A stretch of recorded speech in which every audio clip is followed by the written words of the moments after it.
ဗြိတိရှမှာဝန်ကြီးချုပ်အသစ်တက်လာပါပြီ။ Andy Burnham ဆိုတဲ့ပုဂ္ဂိုလ်ဟာသူ့ရဲ့အစိုးရလက်ထက်မှာကဘာကြီးကိုကောင်းကျိုးဆိုးကျိုးဘယ်လိုလေးတွေပေးနိုင်တယ်လဲဆိုတာကြည့်ကြရအောင်။နံပါတ်1အနေနဲ့ဥရောပလုံခြုံရေးကိုပို့ပြီးခိုင်မာလာနိုင်ပါတယ်။ NATO နဲ့ Ukraine ပေါ်မှာရှိတဲ့ဗြိတိရှရဲ့ထောက်ခံမှုတွေဟာဆက်ပြီးရှိနေမယ်ဆိုလို့ရှိရင်တော့ဥရောပမဟာမိတ်တွေဟာလုံခြုံရေးယုံကြည်မှုပိုပြီးမြင့်တက်လာမှာလည်းဖြစ်ပါတယ်။လက်တလုံးမှာတော့ဗြိတိရှပြည်သူတွေဟာဆိုလို့ရှိရင်ရခိုင်ကဥရောပကနေနှုတ်ထွက်ခဲ့တဲ့ဆုံးဖြတ်ချက်ကိုတဝန်ကတွေရနေပြီးနောင်တတွေရနေပြီးတော့ဥရောပနဲ့ပြန်လည်ပေါင်းစည်းချင်နေတာလည်းဖြစ်ပါတယ်သူသားပြည်သူ့ဆန္ဒကိုလှုပ်ဆောင်ပေးမယ်ဆိုရင်ဘယ်လိုများပြောင်းလဲလာမလဲဒါကတော့စိတ်ဝင်စားစရာပါနံပါတ်2အချက်အနေနဲ့အရှိလေပိုင်းငြိမ်းချမ်းရေးကိုပို့ပြီးတော့ဖိအားပေးနိုင်လာပါလိမ့်မယ်လူသားချင်းစာနာမှုပေါ်မှာတင်းမာတဲ့ရက်တီချက်ကအပြစ်ခဲရက်စဲရေးနဲ့ဆွေးနွေးပွဲတွေကိုအားပေးနေနိုင်တယ်လို့သုံးသပ်လို့ရပါတယ်ဒါကတော့ wishful thinking လို့ပြောရင်လည်းမမှားပါဘူးပေါ့လေငကိုတွေကဗြိတိရှရဲ့လွှမ်းမိုးမှုဟာရော့ကျနေတာဖြစ်ပြီးအရှိလေပိုင်းမှာသူတို့ဘယ်လောက်ထိလွှမ်းမိုးနိုင်မလဲကတော့မေးခွန်းထုတ်စရာအများကြီးရှိနေပါတယ်နံပါတ်3ချက်အနေနဲ့လန်ဒန်ပြင်ပယင်းနှိမ့်ညွှန်နှံမှုတွေတိုးတက်လာနိုင်ပါတယ်ဒေတာဖွံ့ဖြိုးရေးမူဝါဒတွေကနိုင်ငံခြားကုမ္ပဏီတွေကိုအင်္ဂလန်မြောက်ပိုင်းမှာအခွန်လန်းသစ်တွေကိုဖန်တီးပေးနိုင်ပါတယ်ဒါကတော့အင်္ဂလန်နဲ့ဗြိတိရှတို့ရဲ့အကျိုးကျေးဇူးကိုအဓိက focus တာပေါ့လေကမ္ဘာကြီးပေါ်ကိုဘယ်လောက်ထိ impact ဖြစ်မလဲကတော့အခုထိမပြောနိုင်သေးပါဘူးနှစ်သက်သည်ဖြစ်စေမနှစ်သက်သည်ဖြစ်စေ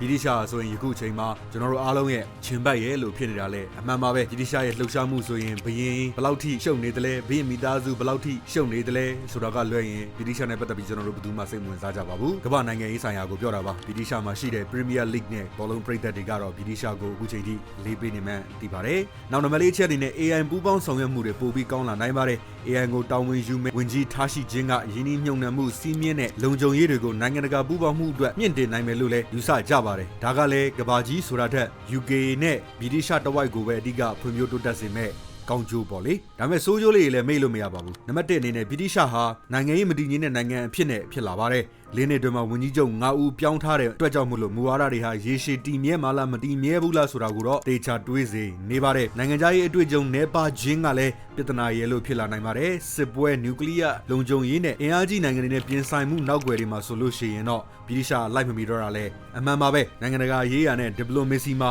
ဗြိတိရှအနေနဲ့ upgrade တင်ဖို့တွေလည်းအရန်များနေပါသေးတယ်နိုင်ငံရင်းနှီးမြှုပ်နှံမှုတွေကတော့တည်ထားဖို့ပိုပြီးရှိနေပါတယ်အခွန်တွေတိုးလာဖို့တွေရှိတာရဲ့စီကံတင်းကျပ်မှုတွေရှိတာရဲ့နိုင်ငံပိုင်သိမ်းယူမှုတွေနဲ့စီးပွားရေးပေါ်ယုံကြည်မှုတွေရော့ကျစေခြင်းစတာလေးတွေလည်းရှိလာနိုင်နေပါတယ်အစိုးဆုံးအချက်ကတော့ဗြိတိရှမှာ